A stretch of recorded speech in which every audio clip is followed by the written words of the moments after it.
What do you say? Let's lift our heart in praise. Early in the morning, when I rise, I lift my hands in praise because I'm alive. And late at night, when I lay down, I lift my heart in praise for the love I found. And I sing, ooh, ooh,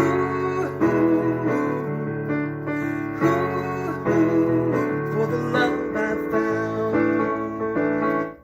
Early in the morning, when I rise, I lift my hands in praise because I'm alive. And late at night, when I lay down, I lift my heart in praise for the love I found. And I sing, ooh,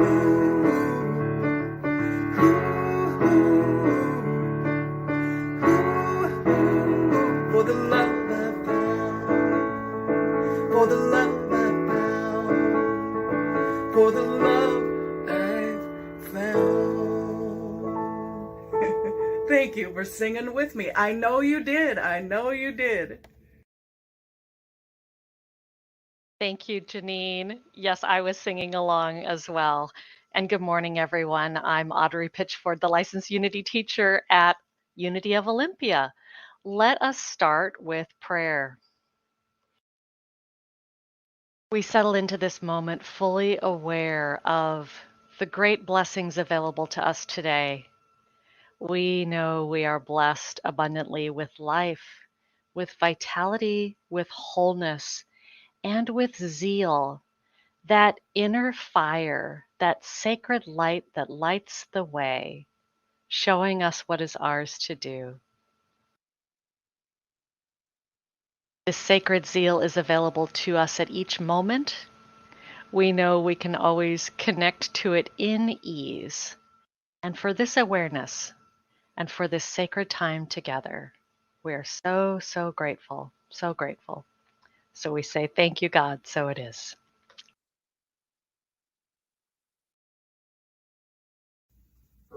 Hey, how about we remind ourselves who we really are, huh? There's a great sea of light, and it's home to love, and that's where we belong. Oh yes, we're wave on wave, wave upon wave of glory. Oh yes, we're wave on wave, wave upon wave of hallelujah. There's a great sea of light, and it's home to love, and that's where we belong. Oh yes, we're wave on wave, wave upon wave of glory. Oh yes, we're wave on wave, wave on wave of hallelujah. Let's do it one more time. There's a great sea of light, and it's home to love, and that's where we belong. Oh yes, we're wave on wave, wave upon wave of glory. Oh yes, we're wave on wave, wave upon wave of hallelujah.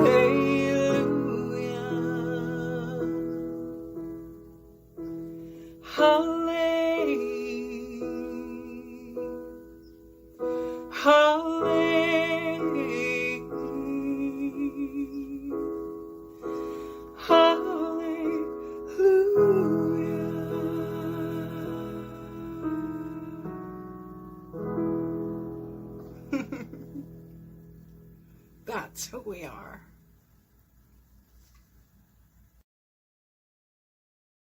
Well, friends, it's October. and October is one of my favorite months. And our holiday this month, Halloween, is one of my favorite holidays.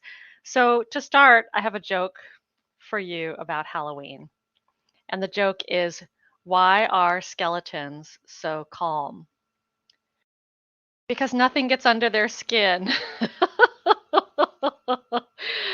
This joke reminded me of our yearly theme from Unity Worldwide Ministries, how to stay centered no matter what. And I don't know about you, but is anyone else getting a chance to practice being centered this year, no matter what? Perhaps you are, just like I am. And in my life, sometimes things do get under my skin. And so for me, this annual theme is not about being perfect. It's more about what do I do if I get off center? How do I return to that place of centeredness that is always present for me and for you and for all of us? And one way to recenter ourselves is to rely on our 12 powers. So, Unity co founder Charles Fillmore identified 12 attributes of the divine. And we know that because these attributes are part of the divine, and because every human being has divinity within, we know these 12 attributes are ours as well. And with their yearly theme, How to Stay Centered No Matter What, Unity Worldwide Ministries is reviewing the 12 powers this year in 2021. So, the power for the month of October is the power of zeal. And we have an affirmation, and the affirmation is I ignite my zeal by focusing on what brings me joy. I invite us to affirm that together. I ignite my zeal by focusing on what brings me joy. And so it is. So the color for the power of zeal is the color orange, which is a great color for this time of year when we're in the fall. And it's also a great color for remembering that idea of igniting or lighting the way. And so today's talk is about zeal guidance, how we can use zeal to light the way, to focus on what brings us joy, and to guide us on our spiritual and life path. Now, first, what is zeal? So, Unity co founder Charles Fillmore called zeal the faculty of enthusiasm, intensity, and exuberance. And he said it's what provides our inner urge to progress, it's our motivation to achieve. Another Unity writer, Paul Hasselbeck, says zeal is the ability to be passionate and inspire ourselves. And a third Unity writer, Linda Martella Whitsett, calls zeal the power of audacity and devotion. When Charles was age 94, he had this to say about zeal. He said, I fairly sizzle with zeal and enthusiasm and spring forth with a mighty faith to do the things that ought to be done by me. Wow, I don't know about you, but I hear that quote and I think, wow, there is a man with a mission. And so today, I'm going to tell you a story about the power of zeal in my life and the way zeal lit the way for me. So, here's my story. I have a younger sister who turned age 50 this past August. And in early 2021, my sister told me that she had a dream. And her dream was to finish a marathon before she turned age 50. Now, my sister is not an athlete. She is not, I say that with all love. I'm not an athlete either. She is someone who wasn't in track or cross country as a kid, but she bought a dog recently. She started running with the dog. She liked it. She realized this was bringing her joy. All right, I'm going to come back to this story. The power of zeal relates to some unity ideas on other teachings, such as our purpose as human beings, the idea of divine will, divine plan, and divine guidance. Now, these may sound like some heavy topics, so it can be really helpful to remember that how we see God influences our understanding of concepts like our purpose, divine will, divine plan, and divine guidance. And in unity, we see God not as a big guy up in the sky, not as a superhuman person outside of us, but in unity, we believe that God is principle, that God is all goodness itself, everywhere present in each of us, in every human being on the planet. And because of this, we believe that our purpose as human beings is to realize, be, and express our divine potential, or that Christ within. And when we say Christ, we're not talking about it like a last name of Jesus. We're talking about it like a title meaning anointed one, a representation of that divinity which is in each of us and in each person. So you are the anointed one. I am the anointed one. And for all of us, in unity, we teach that our purpose is to express our highest and best self. This is not a purpose that's imposed upon us by an external God. It's something that's lit by the divinity within. And I've been working with an affirmation recently that says, I am guided to live my purpose. I am guided to live my purpose. Now, we mentioned the power of zeal a little bit earlier, and the power of zeal can quicken our purpose. It can motivate us. It can light that inner fire and show us what brings us joy. So I have updated my affirmation, and my new affirmation is Zeal guides me to live my purpose. Zeal guides me to live my purpose. All right. Well, there's many ways to identify our purpose. And one way is to use zeal to identify what brings us joy. I think that's probably the fun way. There's a way that's not so fun as well, but I've tried the not fun way too. Perhaps you have as well. Unity writer Paul Hasselbeck says that one way to identify our purpose is to experience the dissonance between who we think we are, our personality, and what we are, our divinity. So, understanding that we're both human and divine, there's times that our human personality and our inner divinity may have a disconnect, or I like to call this the clash. So, I've experienced the clash, and that ultimately led to a moment of clarity. Perhaps you have as well. Let me go back to my story with my sister and her marathon. So, when my sister told me that she was going to run a marathon before she turned age 50, I experienced the clash. I don't know if anyone else has a sibling. Perhaps if you do, you, like me, have had an experience of feeling a sense of competition with your sibling. Um, and when my sister shared that she wanted to run a marathon before she turned age 50, I kid you not, my first thought was, oh, I didn't run a marathon before I turned age 50. And I was a little horrified. I had actually kind of even forgotten that I turned age 50. I had had my birthday in the early months of the COVID-19 pandemic. I was in a new job. I was teleworking at home for the first time. My husband's daughter was having a baby and having some health challenges. It was like a Wednesday, and we were getting our house re roofed. And somewhere in there, I had a birthday and just kind of moved on. Now, never mind that, I've never been the kind of person who felt like, "Oh, I needed to do something to prove something before I turned a certain age," or the fact that I can run, but I just don't like to. My first reaction was, "I'm gonna compete with my sister." And since I also love my sister dearly, that led to that clash, in my head. So I'll come back to the story in a bit.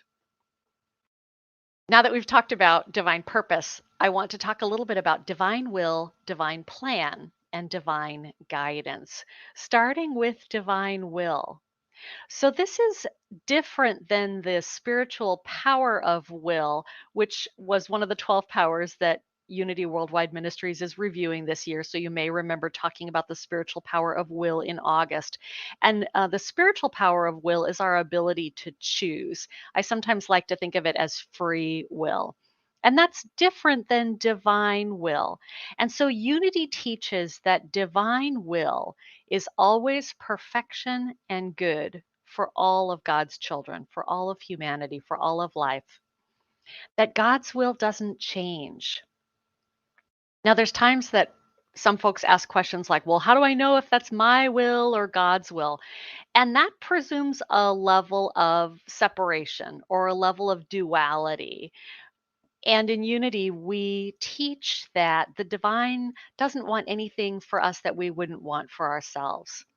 Also, that divine will is generic, amorphous, and non-specific. So, not like, oh, God's will for me is to run a marathon. that we don't envision divine will being that specific. We just envision it being general good for all. So, good for my sister, good for me, good for all life. Now, divine plan is where we get into specifics. This is the part that is individualized. This is where we express and co create, express from our divinity, decide how we're going to go about bringing forth our good based on our consciousness, based on our understanding of our gifts and our desires. So, for my sister, her divine plan, she decided she was going to run this marathon before she turned age 50 because running brought her joy, because she liked the challenge. And so part of her divine plan was she figured out a training schedule. How much did she need to run before she turned age 50 for this marathon? She bought herself some good running shoes. So she made sure she had the right support, the right equipment. She found a marathon that was going to take place before her 50th birthday and registered for it and made hotel reservations because it wasn't in the town that she lived in. Now, initially, when I was thinking about my divine plan and I was still in that clash mindset, I was thinking, well, how do I run a marathon before my sister runs a marathon?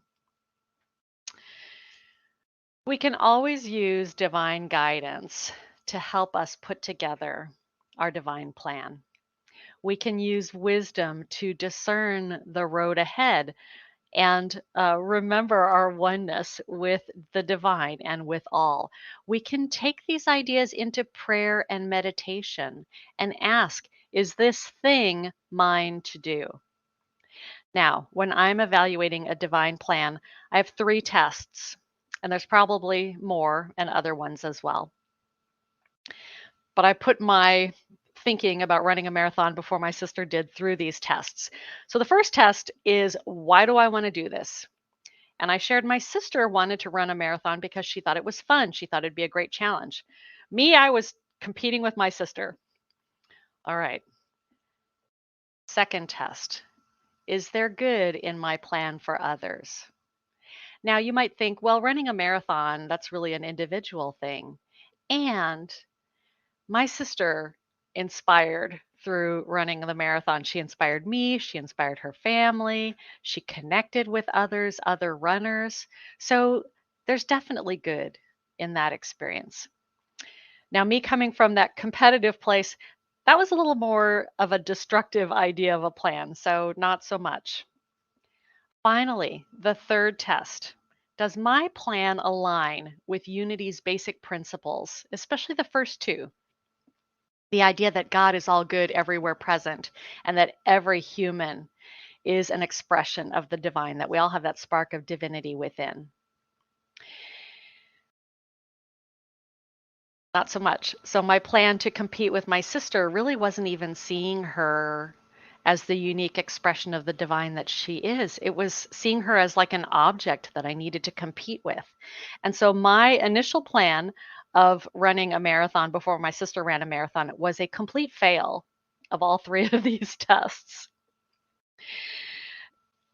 We can also tune into our divine zeal as we're figuring out what our plan is. And this is what helped me make a shift.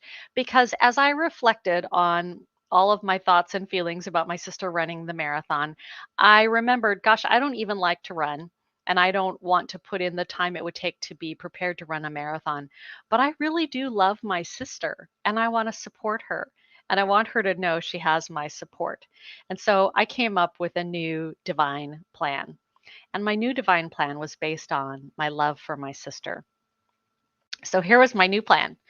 I decided I wanted to attend this marathon. I wanted to cheer her on and celebrate her attempt. I thought this was amazing that she was running a marathon. And so I told my sister that I would be there with her when she ran the marathon. I also wanted to support her, so I asked her, "Well, how can I support you in this endeavor?" And she said, "Well, hey, we're going to be out of town. I don't know where to eat. Maybe you can find us reservations at a restaurant for the night before, so I can carb up before my big run." I was like, "All right, I can do the food part." So I found reservations at a nice Italian restaurant where my sister could carb up. I carved up too with her out of solidarity. Um, the other thing that I decided to do to communicate to my sister was just how proud I was of her, of the attempt, that it wasn't even about finishing the marathon, that I was so proud that she was even doing this. I thought this was amazing. And so I gave her a gift the night before the marathon. I gave her a bracelet that was a family heirloom to let her know how proud I was of her for this attempt. And I decided that the bracelet didn't need to wait for the outcome of the marathon, but I wanted her to know I was proud of her right from the get go. So you might be wondering about the outcome of this particular marathon. Well, I'm very proud to say that on the first Sunday in June, which was 2 months and 11 days before she turned age 50, my younger sister completed her first marathon. And this was what she brought forth with her zeal, her divine guidance, and her divine plan. This was how she expressed divine will, and she fully lived her purpose that day. And I was there with her. So at 5:30 in the morning, when it was still dark, I drove her to the starting line. I cheered her on as she started off. I met her along the way at various points and kept cheering her on. And I was there at the finish line, clapping when she crossed the line. And I was crying a little bit too because I was so impressed and so inspired by her. And I am so blessed by my connection with my sister. Our master teacher, Jesus the Christ, is quoted in the book of Matthew, chapter 5, verses 14 through 16, as saying, "You are the light of the world. A city built on a hill cannot be hid. No one, after lighting a lamp, puts it under the bushel basket, but on the lampstand, and it gives light to all in the house.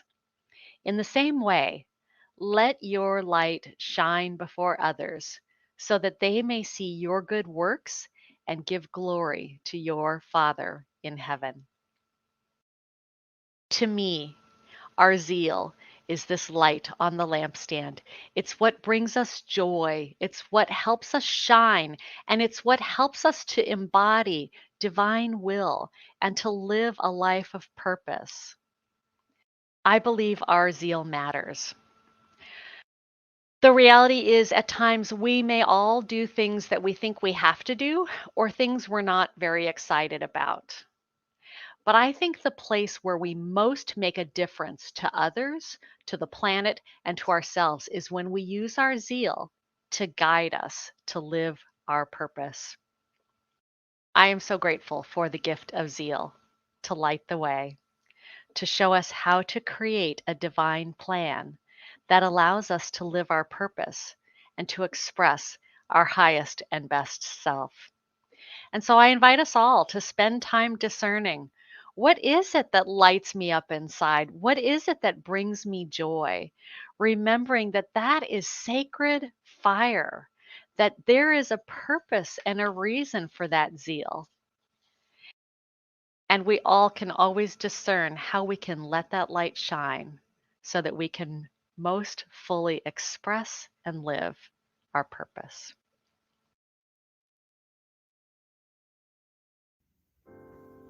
I invite joy, joy, joy, and I invite peace within, and I invite love, pure love, to come home again. Come home to me, joy, joy, joy, and I invite peace within, and I invite love, pure love, to come home again. Come home to me, joy, joy, joy, and I invite peace within, and I invite love, pure love, to come home again. Come home to me, joy, joy, joy, and I invite peace within, and I invite love, pure love, to come home again. Come home to me.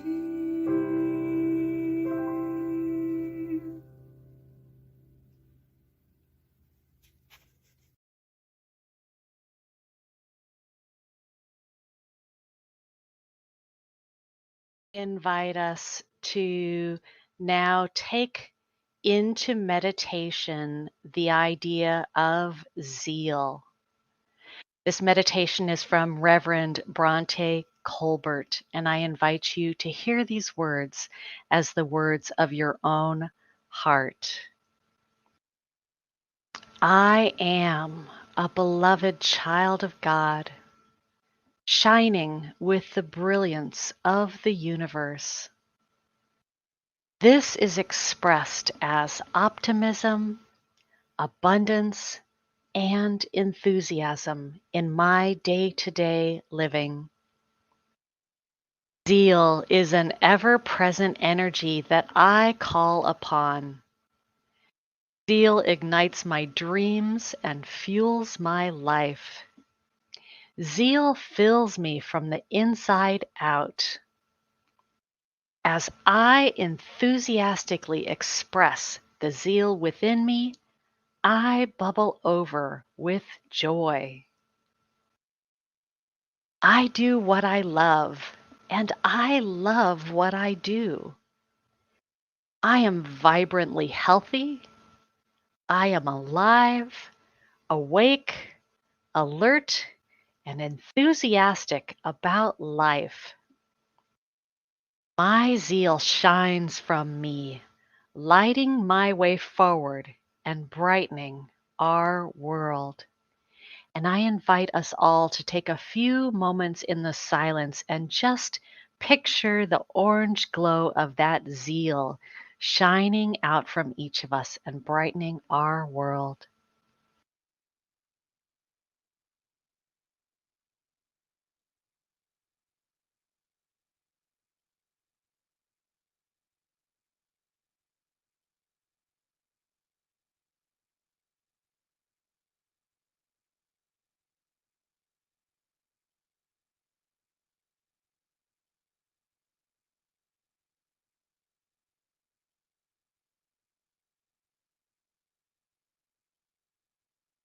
My zeal shines the way.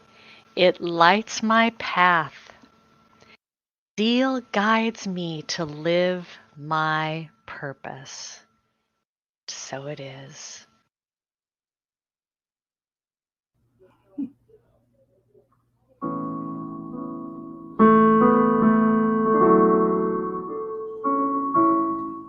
Love, heal me with your presence, guide me with your essence. You are my hero, my hero, my hero.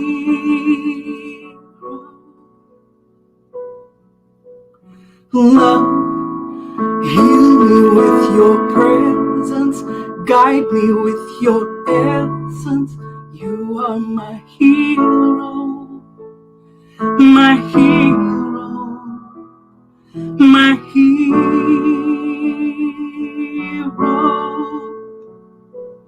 And if there's anything you want me to know, love, I'm listening. And if there's anything you want me to do, all you've got to do is tell me. If there's anything you want me to know, love, I'm listening. And if there's anything you want me to do, all you've got to do is tell me. Love, heal me with your presence, guide me with your essence. You are my hero, my hero, my hero.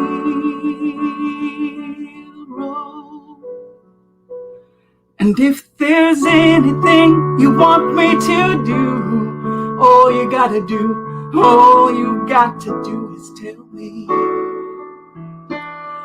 If there's anything you want me to know, love, I'm listening.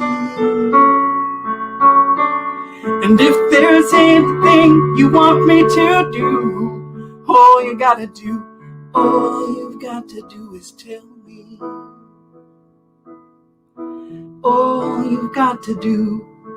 All you've got to do is tell me.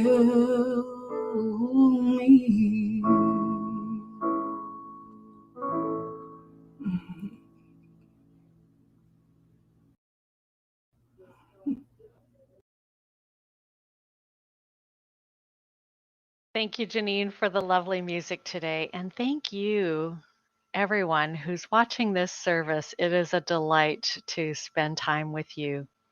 If you feel like this service has blessed you, we invite you to share it and to consider donating to unityofolympia.org so that services like this may continue.